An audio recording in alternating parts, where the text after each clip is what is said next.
Class এইটের final এক্সামের জন্য বাংলা বিষয়ের তোমাদের একটি স্কুলের প্রিভিয়াস ইয়ার প্রশ্নপত্র রয়েছে, দেখে নাও। তো তোমাদের ফুল মার্কস হচ্ছে 70, আর সময় থাকবে 2 ঘন্টা 30 মিনিট। একের দাগে মোট 3টি প্রশ্ন করতে হবে এমসিকিউ টাইপ, 1 নাম্বার করে মোট 3 নাম্বার। দুইয়ের দাগে তোমাদের এক কথায় উত্তর দাও, এখানেও 3টে আছে, 1 করে মোট 3 নাম্বার।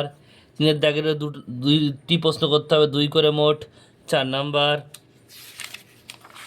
এরপর চারের দাগে তোমাদের মোট দুটি প্রশ্ন করতে হয়, 5 করে 10 নাম্বার। পাঁচের দাগে পাঁচের দাগে তোমাদের রয়েছে এখানে 3টি প্রশ্ন করতে হবে এমসিকিউ, 1 করে 3 নাম্বার। ছয়ের দাগে তোমাদের এক কথায় উত্তর দাও, 4টি প্রশ্ন করতে হবে, 1 করে 4 নাম্বার।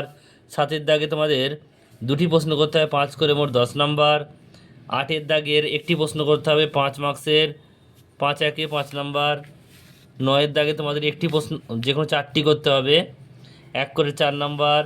দশের দাগের 2 নাম্বার। 11 দাগের 3টি করতে হবে, 3 নাম্বার। 12 দাগে 3 নাম্বার। 13 দাগে তোমাদের দুটি প্রশ্ন করতে হবে, 1 করে 2 নাম্বার। আর 14 দাগে তোমাদের সাধু চলিত করতে হবে, এটা 2 নাম্বার।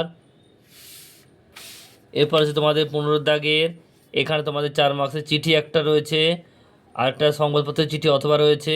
আর 16 নাম্বার প্রশ্ন রয়েছে, দেখো তোমাদের একটা রচনা লিখতে হবে 8 মার্কসের।